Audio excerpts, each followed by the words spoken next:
I'm going to introduce our next guest the way I've introduced him 4 previous times. I like this guy so much, I've brought him into 4 different groups. Whenever I get down in the dumps wondering, where's our spokesman? Where's our articulate person who could go on TV and talk a conservative message that people can get? I go to YouTube, I Google Simon Campbell, and I get myself energized and I move forward. That's my introduction to Simon Campbell. He motivates people. I'm also going to introduce a woman that's with Simon, Heidi Adsett. She's a successful businesswoman. She's a school board director in Westchester and has done some really interesting things, and I'll let them explain that. So without any further ado, it's my great pleasure to introduce Simon Campbell.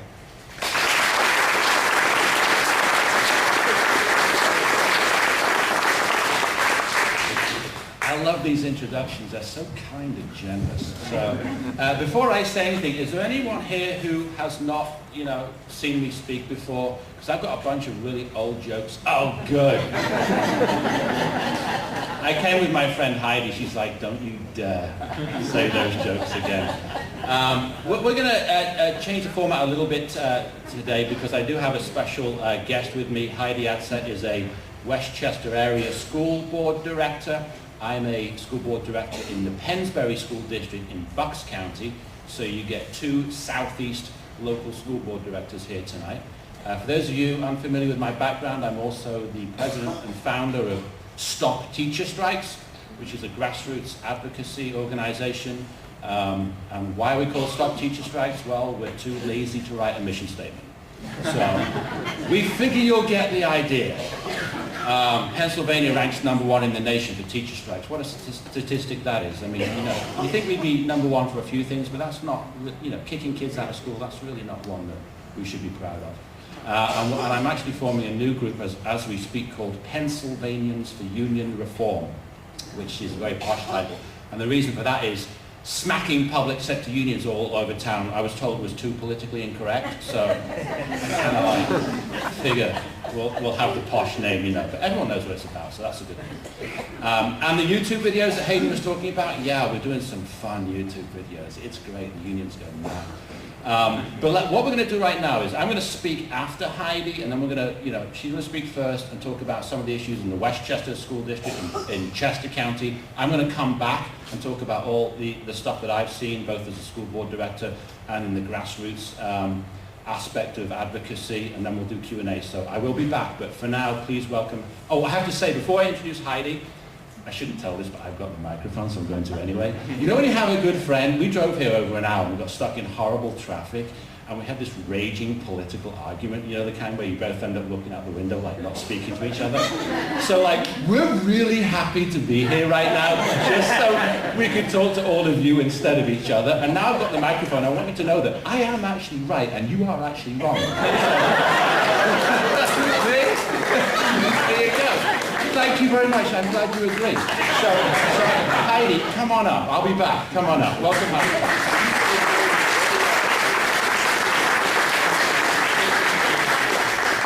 Thank you very much. Clearly Simon doesn't know Irish women because we always get the last words. You're going to have a long ride here, buddy.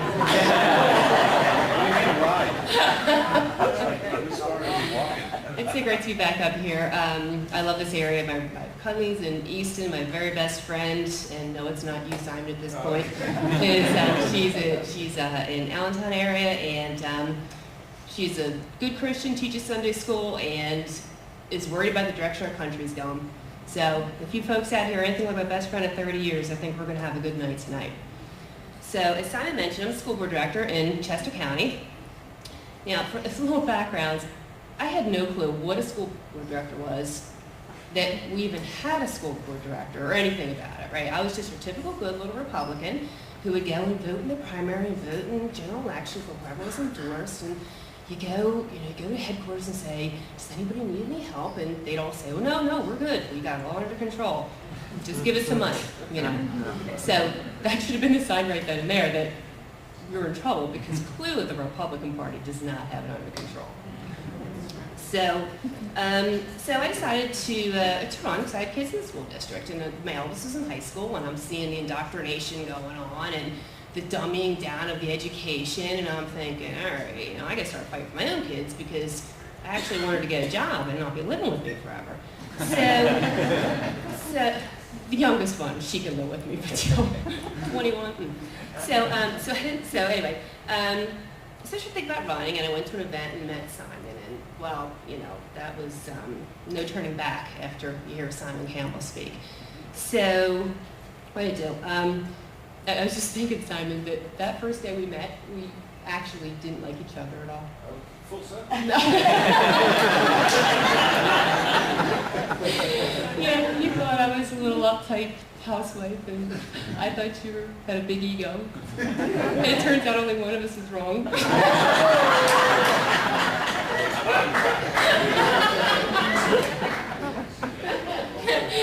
Now we're really good friends, seriously. So anyway, so I decided to run, and with a bunch of like-minded people, just so you know, normally, traditionally, school boards are run by retired teachers, right? And why would that be? They decide the raises, they decide your taxes, they decide, you know, the size of the budgets, right? So most people say, well, I'm not going to run for school board because I'm not a teacher. I don't know how to do this. Well, my question for you is, you know, if you run a beer distributor, are you going to put an alcoholic, you know, running your board? I mean, these people, you know, so they're just like, oh yeah, keep raising money, you know, raising taxes because we need to get this out. You don't realize that you're going to start cutting programs because you can't afford all this anymore. So anyway, so we run and we win, and you know, then the fun begins because, you know, then you start being called anarchists and destroying public education, and you know, I don't know about you, but see, I actually want kids to have a good education so they can all get jobs and not be on the dole, you know, so it's, you want them to have a job. So anyway, yeah, then and the thing is, like, the union's just nasty. And, you know, I was raised by mom by the golden rule. You treat people the way you want to be treated, right? And, you know, don't judge somebody to walk around in moccasins. Well, the teachers' union's parents never taught them that, because that's not how they live at all. So they start saying, oh, you know, we don't have a contract, and we want this to get resolved before there's a disruption of education. And I'm like, that sounds like a threat to me. So I do an editorial to the paper and called out the head of the union and basically said, well, you know, don't appreciate you threatening to kick our kids out of school. And if you don't like your $116,000 taxpayer-funded salary, you can go work somewhere else because our kids aren't going to be pawns while you try to get more money from an already overtaxed base in a tough economy. Right. Well, I quickly learned that that's not how you do things in Chester County. My Christmas card list went really small. They're pretty ticked off at me. So, and I'm like, well, you know, they didn't vote for me anyway, you know, so it's not like I had to worry about that. I'm worried about these kids, their education, and the taxpayers, right? And so things are going on fine, and then, you know, and the next one comes along. One of the teachers writes an email to all the teachers in the school saying, the next school board meeting, everybody wear your little red communist t-shirts, and, you know, you know, only clap for the teachers, and don't clap for the board, and we all go in together, and we all go out together, because we're going to intimidate them, and, you know, best thing is, we're going to work to contract. And I don't know if you know what work to contract means, is that we're only going to work what's exactly in our contract. So if it says come in at 7:30, work 4 periods, take your lunch and your 2 breaks, and then go home, that's what you do. So there's no parent-teacher conferences, no letters of recommendation, none of that stuff. So again, kids are being pawns. So I had to teach this to heads up as well. So I had to do another letter to the paper and attach this email. Oh, you think they were mad last time? It basically said, you know, our kids are in pawns, and we should have a law that we can fire people who are doing things purposely to hurt our kids' education. Not anything controversial with that? I didn't think so either. Well, they were spitting nails at the next board meeting, and they're just like, oh, and you know what, I think I said something about the sheep-like mentality. Remember that? Yeah, that was probably it. So to say they were angry is just, you know. So So they all come in red t-shirts and they're like screaming at me and they're like, and how dare you say we have sheep-like mentality? And no kidding, they all got up together and went down the street. And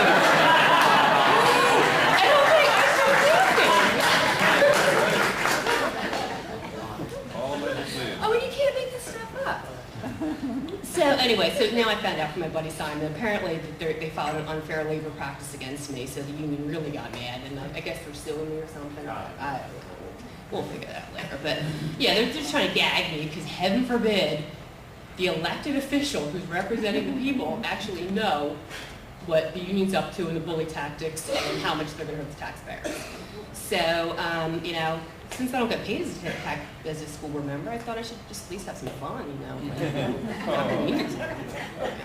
So anyway, so tax base has been going on in Chester County, and it's just like, really, you can't make this stuff up. And I tell parents that parents are so thankful that we're getting this information out there, because they're like, these, and it's not the teachers. I love the teachers, it's the unions. The unions, their unions hold them, control them, and these teachers just want their freedom. So in closing, I just want to talk about the importance of getting involved in local politics. You know, the biggest mistake is to assume the person you voted for is actually doing what they said they were going to do. You know, just take a look at Harrisburg right now, you know, with our Republican majority. There's a lot of special interests that are pushing on these people, and you know, you need to push back too, because they're going to go with the path of least resistance. You know, if these union people are like, you know, and all the other people are saying, do this, you know, and you're just sitting back, they're going to go with the people, you know, the people are pushing on them. So, and you know, just consider running for an elected position, a local position, because you know, if little naive me who didn't even know what a school board was, you know, not only did I win, you know, I've got the union back on their heels right about now. I mean, anybody could do it. So, you know, just remember that the only, you know, nobody can represent you better than you. So, you know, consider it, and you know, I'd be happy to answer any questions that you have. So now I'd like to hand it back to not my very best friend in the entire world, but a person who's probably one of the smartest people and one of the bravest people I know, Simon Campbell.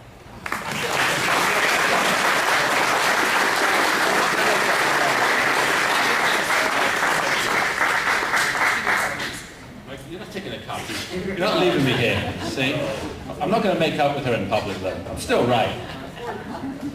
I tell you. Thank you, Heidi. Thank you for coming. It's been a fun drive. We'll try and be better going home. I do want to just sort of piggyback a couple of the themes that Heidi was talking about. I've seen very much the same issues in my school district in Bucks County, Pennsbury, with the teachers union. And if you start attending school board meetings in your area, you'll probably see the same thing around contract negotiation time. It truly is bizarre when the union want more money and the school board aren't offering it what they do. And I'm not just talking about strikes, as Heidi said. That's just egregious. I mean, no child should be thrown out of school because a private organization wants more money from the taxpayers. They're not negotiating pawns. My attitude is, we don't need, yes, we need a law to ban teacher strikes, but frankly, if you put your arm in the air and say, I'm throwing a kid out of school for a month because I want more money, you're fired, I'm done, goodbye, we'll replace you and hire someone else. That's my attitude, because, you know, there's plenty of people who want these positions. And in the southeast, you know, we have the highest paid teachers in the entire state of Pennsylvania, by far. And they do very well. And this is not anti-teacher in any way, shape or form. It's just economic reality that we have budgets that are unaffordable. We have property taxes that people can't keep up with. And something has to give. And the teachers union don't want to give an inch. All they want is more.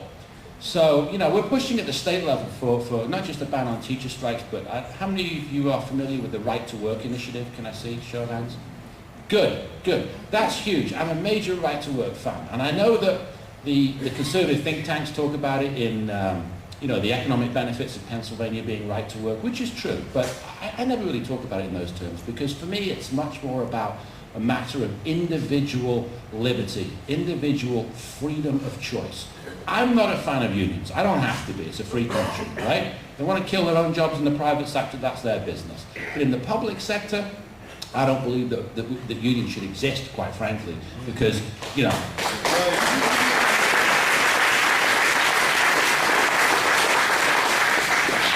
and I said that on a TV show once with Wendell Young IV, who is the liquor store union boss. And he got really mad with me too. He's like waving his finger in my face. I had to tell him to drink a cup of tea and calm down. It was funny. But this is on YouTube, by the way. You have to see this. But like, I thought about it. Wendell Young IV. You know, I'm from England originally. You can probably tell, right? And I'm like, you know, we have like King Henry II, Queen Elizabeth I. I'm like, you come to Pennsylvania and union bosses are like royalty. Wendell Young IV, the fourth generation of union boss. He's a fun guy when he gets mad, I'll tell you. But he really does. Because I said, like on this TV show, I said, look, I'm not, because they like to say, you're a radical right-wing extremist. I'm like, forget about it. In the public sector, no, there should be no organizing against the public. That's right. The public's paying the bills.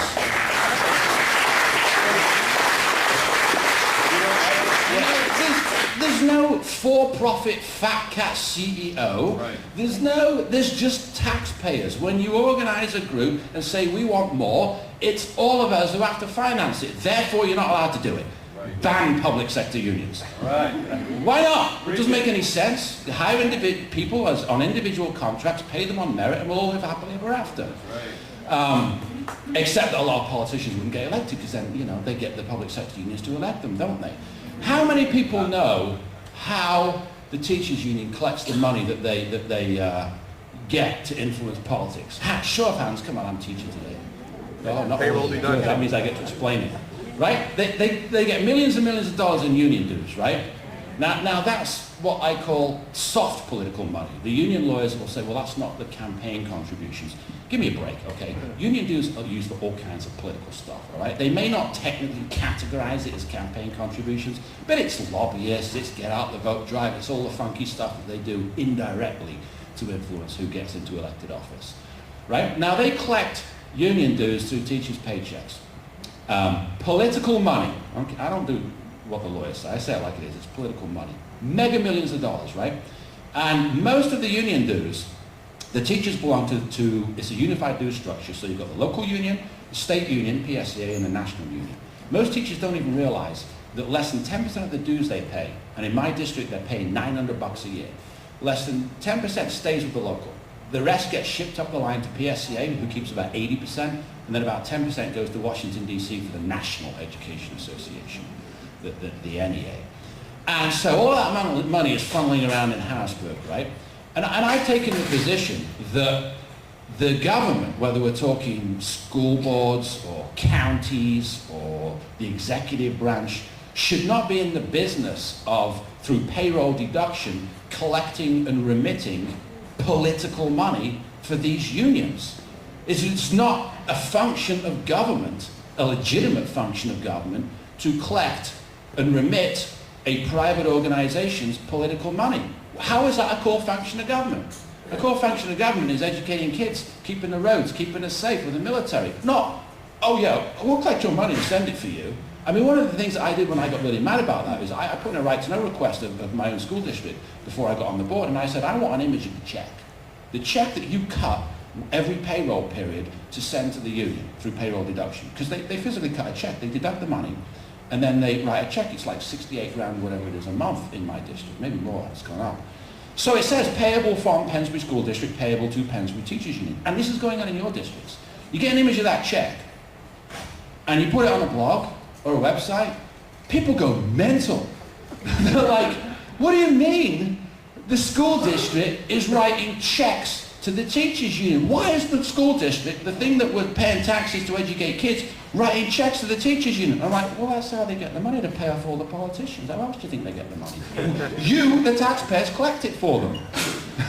So get an image of the check. Go to school board meetings and put in a right to know request and get an image of your check, because that issue, payroll deduction of dues, you might not know this, is negotiable. You talk about the importance of local office, is negotiable between school boards and unions in negotiations. So a school board does not have to agree to it. County commissioners, same law, don't have to agree to it. They all do it. Why? Because they suck up to the unions, don't they? If the unions had to collect their own money, remember in Wisconsin they banned payroll deduction of union dues at state level? Oh my Lord, AFSCME lost like what, half of its members? Because for the first time the members would have to go, you know, I've got to write a check. How much is it again? $900. What am I getting? No, I don't think I'll write that check. So, good. Oh no.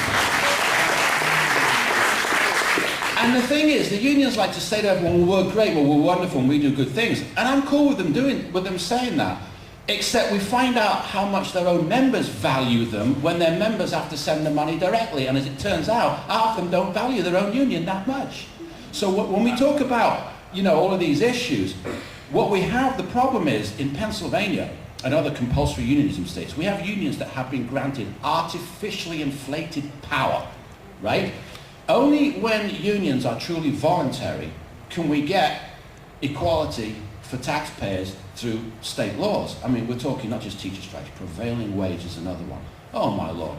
Our business manager in Pensby told me a few weeks ago, we spent over 10 years about $10 million more of public money on construction projects because of the prevailing wage mandate. Money that the taxpayers have to finance, money that school board directors potentially have to cut from educational programs because of this stupid state law that says you have to pay more than the market rate. Why do taxpayers have to pay more than the market rate for labour?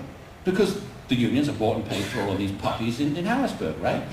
And so when we talk about, I like to look at it like you got to reduce the political power of public sector unions in Harrisburg. And payroll deduction of union dues is it, because money is power. That's how they get it, cut it off. My attitude as a local school board director, given that it's negotiable locally, because ideally we should ban this at the state level like Wisconsin. But until that happens, local school board directors and county commissioners, when they get into negotiations with their unions, should say a simple two-letter word when it comes to payroll deduction. No! Or as I like to say, collect your own flaming money. The reason you don't see the words union bagman tattooed onto my forehead are because I'm not one. Therefore you can get your own money. I mean, it's ridiculous. Why is it that, and here's the other thing, PAC money, right? Now they understand what PAC money is, right? Election influencing campaign contributions. Right? And the lawyers can't argue about that. School districts around Pennsylvania, not mine, because we stopped it, are not just collecting union dues through payroll deduction, they're collecting campaign contributions, PAC money, direct election influencing money, right? Now, guess who else is doing it? Because it's all over the Office of Open Records website. I seem to be famous for the right to know law in Pennsylvania. This law allows the governor to collect money. Tom Corbett, and I'm a Republican, and I don't care if he doesn't like me saying it. This agreed when he got elected on the back of bonus game. I'm going to stop governmental resources being involved in campaign activity. I'm going to put people in jail and clean up government. What does he do within a year of getting into office? He negotiates with AFSCME and all the state unions for new collective bargaining agreements and agrees to renew the provisions to collect payroll deduction of union dues, and here's the kicker, payroll deduction of PAC contributions, campaign contributions, AFSCME, SEIU, all the state unions are having PAC money collected through payroll deduction because the governor of Pennsylvania voluntarily agreed to it when he didn't need to. And I'm mad. I'm really mad. I filed a right to know request to say I want the names, the amounts of the PAC contributions for every state employee in Pennsylvania under these collective bargaining terms sent to me as a right to know request. Because it's bad enough that the governor agreed to this stuff. I want a public transparency, we'll put it on the website, right? Fed up. Well, the governor's lawyers, and this is a right to know law, and you should, by the way, right to know law is huge. You should all be filing right to know requests. And if you want to talk to me afterwards or get in touch with me, I'll tell you how, because you can get fun stuff and publish it. Information is power. They denied me access to the PAC contributions, saying there's a constitutional right to privacy and these individuals' right to associate with a PAC. I'm like, are you smoking something?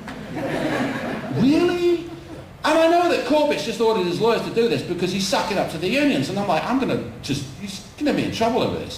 So I filed an appeal to the Office of Open Records saying, hogwash, it's public. There's no privacy right to give PAC contributions under the election code. It's all public. You want to make a campaign contribution, your name and the amount of the contributions on a campaign finance report. We don't have in this country secrecy when it comes to giving election influencing money. This denial's frivolous. That appeal is pending. I'm going to win that appeal, and then I'm going to send out a statewide press release about Tom Corbett not only collecting the PAC money, but then trying to keep it secret and forcing me to pay lawyers.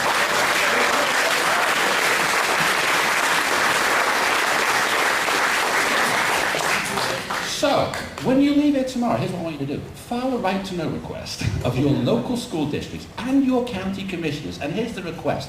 Dear county, dear school district, please send me the amount of union dues that you people needlessly collected using my tax dollars, and send me the amount of any PAC contributions. Most likely that's done with the commissioners do that, by the way.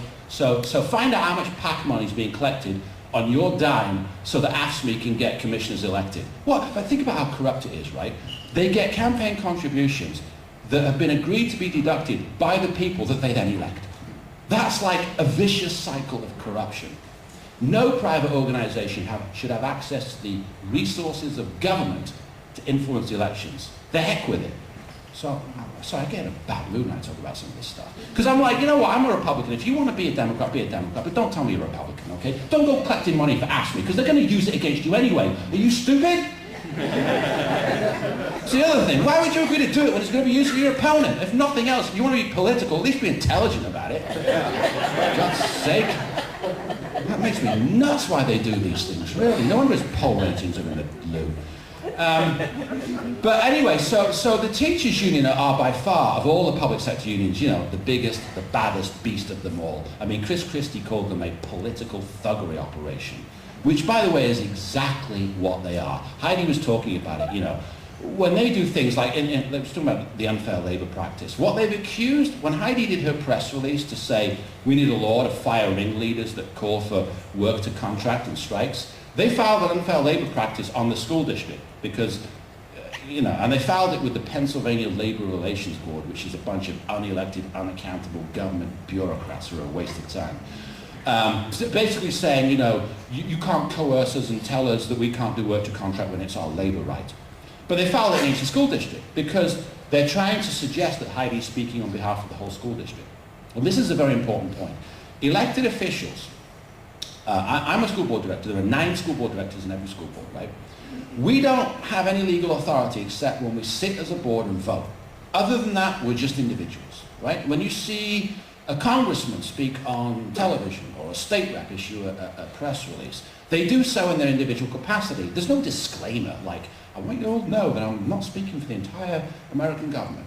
It's kind of like obvious that they're speaking for themselves, but the teachers' union have somehow got this bullying culture where the public is expected to believe that an individual board director or local official isn't allowed to speak individually. That if they do, it must be on behalf of the school board.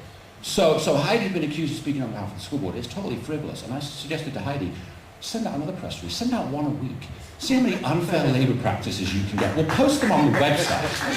So, like, double down on the First Amendment, you know? I mean, that's what it is. They want a cease and desist order on an elected official's First Amendment rights. Up yours! No! I'm going to say it twice as hard. So they were going to consider filing an unfair labour practice on me at Pensbury because we got into fact-finding with our union in our dispute. Ever heard of that? Know what that is? Where the two sides don't agree and they bring in what's called a fact-finder, or as I like to call it, and he makes a recommendation on the contract settlement. An outsider, unelected, unaccountable, right? He's not a fact-finder, he's an opinion finder. The union have managed to coin all of these stupid expressions and expect you to believe them. You have to not talk the language of the left. He's an opinion finder. Issued a recommendation, and under labour law rules, the recommendation was supposed to be kept secret by both sides, the school board and the union, for 10 days while they voted on it. Now, right? There was an order from the fact finder. And I said, I'm not keeping this recommendation secret. This is going to be voted on. This is public money, hundreds of millions of dollars. I don't care about your stupid 10-day secrecy thing. I posted it on our website and said, up yours, the public has a right to know about it. Right? And the union flipped out. He just broke the rules. He didn't keep it secret. No, I didn't. What are you going to do about it? No, the public has a right to know. Here's his recommendation, and it's a violation of the Sunshine Act, and no one can gag me. I'm not the school board. I turn the legals on it around on them. You can't take any action against me. I'm an individual speaking in my individual capacity, and if my school board colleagues wish to be the school board, they can be so. I don't care what they think anyway. I don't answer to my colleagues, I don't answer to the union, I answer to the public and the constituents paying the bill. Well, the union kind of like freaked out, so I said, listen, I've got a lawyer if anyone wants to mess with me on this, who will take all of you to federal court for violating my First Amendment right to publish this public information. My lawyer's mean and she's tough. What I always forget to tell people is I'm talking about my 12-year-old daughter. I say this stuff to the media and they print it like Simon Campbell's retained counsel to deal with the teachers' union's lawyers. And I'm like, yeah, I know, I had to buy her an ice cream yesterday. It's great. The thing is, like, the media never asked me the name of my attorney. I'm like, she's doing her own work right now, okay? So, sometimes you gotta fake it till you make it. But the union, they see these press releases and the media report on it, and it works. They never actually found an unfair labour practice because I think my attorney's way too scary for it. Actually, I will go to Q&A in a second, but I did have one of my attorneys, my eldest daughter Stephanie, when she was 9. We testified on a bill in Harrisburg to ban teacher strikes, and the School Boards Association were there, a bunch of knuckleheads they are, and I'm a member of it. And by the way, the School Boards Association, your tax dollars fund them, the school districts send their subscription fees. They're a private organisation. Their own employees are in the PESAs, the Public School Employee Retirement System. What a racket that is, the defined benefit plan that we all have to bail out. PSBA, the lobbying association for school board directors, whom you think would be lobbying to have pension reform to help the school board directors manage their budgets, they're in the system too. Their own employees, just like the politicians are in it. So the PSBA employees are in it, the state politicians are in it, the teachers' union are in it, and we're all screwed. The whole thing's corrupt. Don't get me going on the pension issue. But when I took my daughter to testify at a hearing one time, the Article 3, Section 14 of the Pennsylvania Constitution declares the General Assembly is mandated by the Constitution to provide a thorough and efficient system of public education to serve the needs of the Commonwealth. As soon as I read that in the Constitution, I said, how can we have a law that allows teachers to strike? Think about it. A thorough and efficient system to serve the needs of the Commonwealth? How is it thorough and efficient when the schools are shut for a month? That's unconstitutional. You people have violated the Constitution by having a law that allows the school to be shut for a month. It's unconstitutional. So I was testifying at this hearing. The union's lawyers were there saying their stupid stuff. So I got irritated, and my daughter was sitting next to me. I said, come sit next to me and testify. I want you to be the Stop Teacher Strikes attorney. So she sat next to me. I said, Mr. Chairman, Stop Teacher Strikes, the union had their lawyer. We brought ours. There she is. And she's going to read a passage from a document with which some of you elected officials may be unfamiliar. It's called the Constitution. Now, because the passage we wish to read is so complicated and it contains so much legal jargon, that's why we brought a 9-year-old to help you understand it.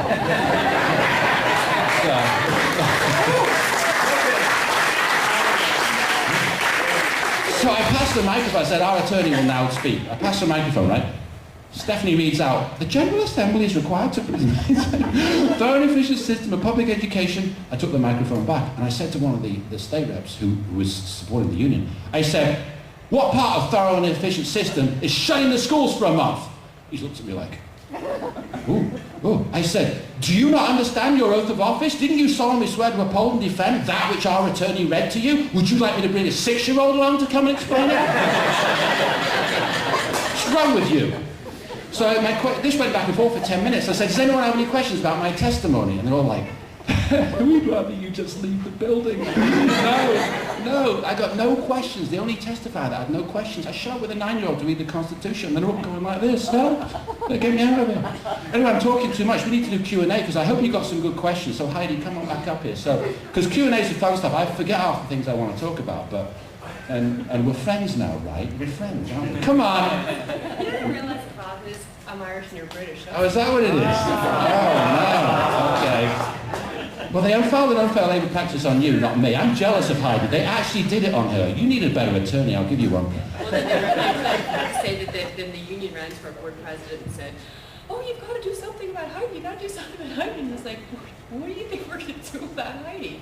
Is it easy to tell her to do something, she's going to do the opposite. And, Oh, that's great, yeah. Sometimes the union goes to other board directors with the attitude of, we want you to control her or him. And they did this in my school district. We got rid of one of the old guys, the long-term incumbents, and he actually wanted our school solicitor to take sanctions on me, one of his colleagues, in executive session because I was saying stuff he wanted to keep secret. And I said, go on, G, in a day, let's have a school board meeting where you sanction a fellow elected official. That would be fantastic. I'd love to be sanctioned by you.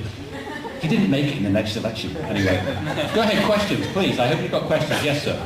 Wisconsin was able to break the back of the unions by the dues collection with Scott Walker. Now, it was a difference in Wisconsin versus Pennsylvania, the personalities of the governors and their fortitude as compared to Tom Corbett, his Lack of fortitude. lack of fortitude. Yes. Tom Corbett needs a spinal cord implant from Wisconsin. Really. He's collecting their PAC money, for heaven's sake, and then arguing that it's secret. Are you kidding me? I'm a Republican. Go pick up an old... God, please, Tom Corbett. No wonder his poll ratings are where they are. Try standing for something, Tom. Oh, I'm not going to get on his Christmas card list. Oh, well. Where are you at with Common Core? Common Core. Oh, I haven't, to be honest, I haven't followed it that much. I mean, so my life is. I mean, Heidi and I both do this as volunteers. So, I mean, I know that, you know, I'm not a big fan of anything coming out of Washington. So, I haven't taken a look at the details of what it would mean curriculum-wise, to be candid with you. So, I don't want to say too much at this point. But as a general rule of thumb, anytime Washington wants to tell a local school board what to do, look at it. Yeah, and in our district, they're trying to do a combination of Common Core and what the state wants, and they're starting to get a lot of pushback because, you know, we're told as school board directors that, oh, these tests are going to be so hard and it's going to make us look really bad because our rankings are going to go down. And, you know, so the first one was the algebra keystone exam. I don't know if your daughter took that, but, you know, it was so hard that like 97% of the kids passed it. So, yeah, but I'm not thinking it was that hard. So if this is the new difficult education, I'm a little concerned about it. I'm glad people are starting to come and talk about it and say, hey, what's going on here? Because it is a concern. We actually have some bills now in the Senate and the House to get rid of it. Actually, and also keep our data in the state versus in the national database.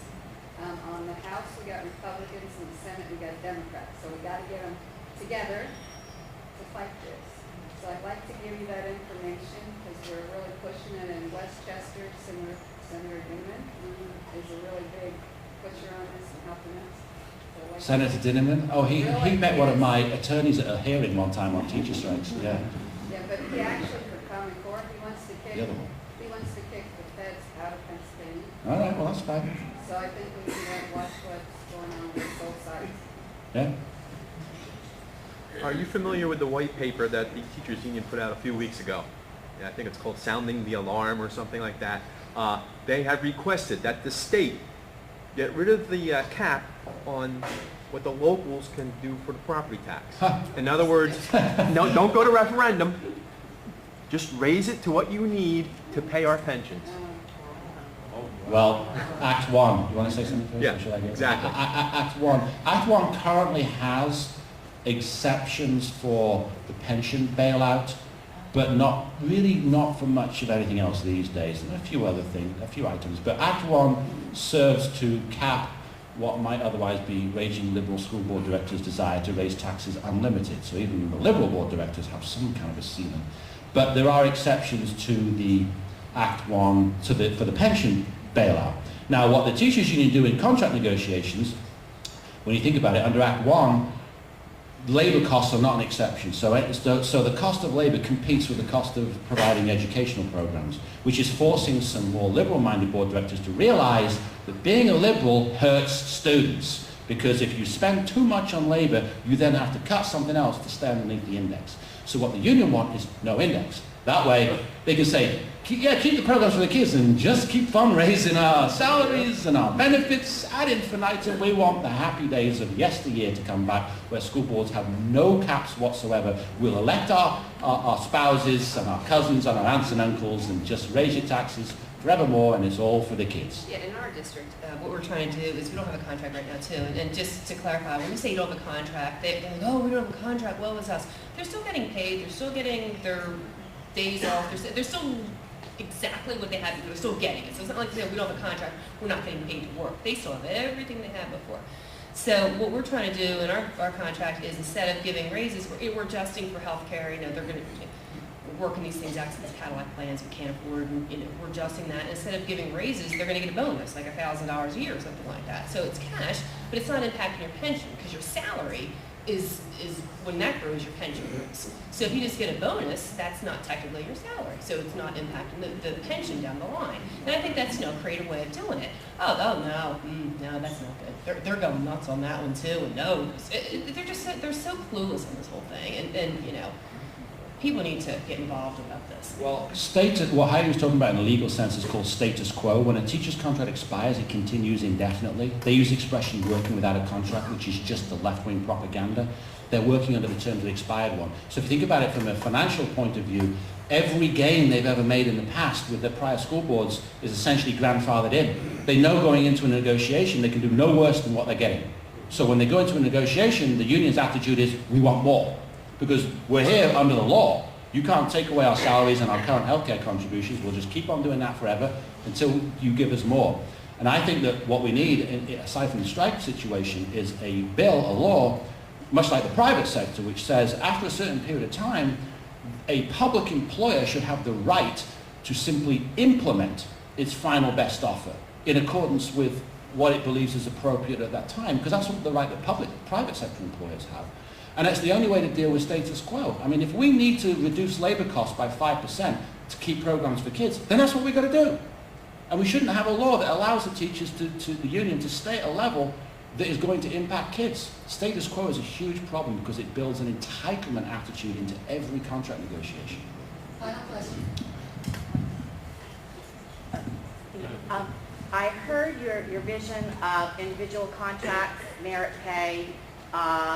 Are either of your districts doing anything in that area relative to teacher evaluation, tenure, merit pay when you're dealing with the contracts? I know some districts are looking at that teacher evaluation component and have built into some of the contracts the merit pay. Have either of your districts or... The state is working on something to slowly implement it, and I think our district says they're trying to get it in there, but in the reality, when 99.99% of your teachers get exceeds expectation on the reviews, I mean, it doesn't really mean much. I mean, you need to, and if that was the case, then every one of our kids would be going to Harvard. So, I mean, we need to really be honest with the evaluations, but the thing is, the administrators and the people who are doing the evaluations are scared to death of the union. So it's like, oh yeah, you did a good job. They get to pick the day when they get reviewed. They get to pick the time. It's not like you just come in and watch them. They're like, okay, this is the day, because they know that's their good day and the great kids are going to be there. And it's a check in the box. But not every district is doing that, where teachers get to pick the day. Right, exactly. They're not all exactly. districts. And some districts have built. I just wondered if you... Well, the problem with it is right now is that any type of individual merit-based pay, because of the way the laws are set up, would have to be agreed to by the union in the collective bargaining process. And that's the problem. I mean, arguably, without being a cynic, anything that the union would want to agree to in terms of performance of teachers and performance-related pay is probably not something that you would want. I take the more macro view, which is to say we need a law that frankly eliminates compulsory unionism in our schools so that individual teachers can contract their work, their talents on an individual basis. And what the criteria for that would be whatever that teacher in the school district agreed to. I mean, I don't believe that, you hear about Barack Obama, we need this merit pay and that. We don't need to measure anything. Just get the unions out of school and allow individuals to contract their talents individually, like happens in the private sector every day. I just want to eliminate the teachers union. Yes. Thank you very much. Thank you.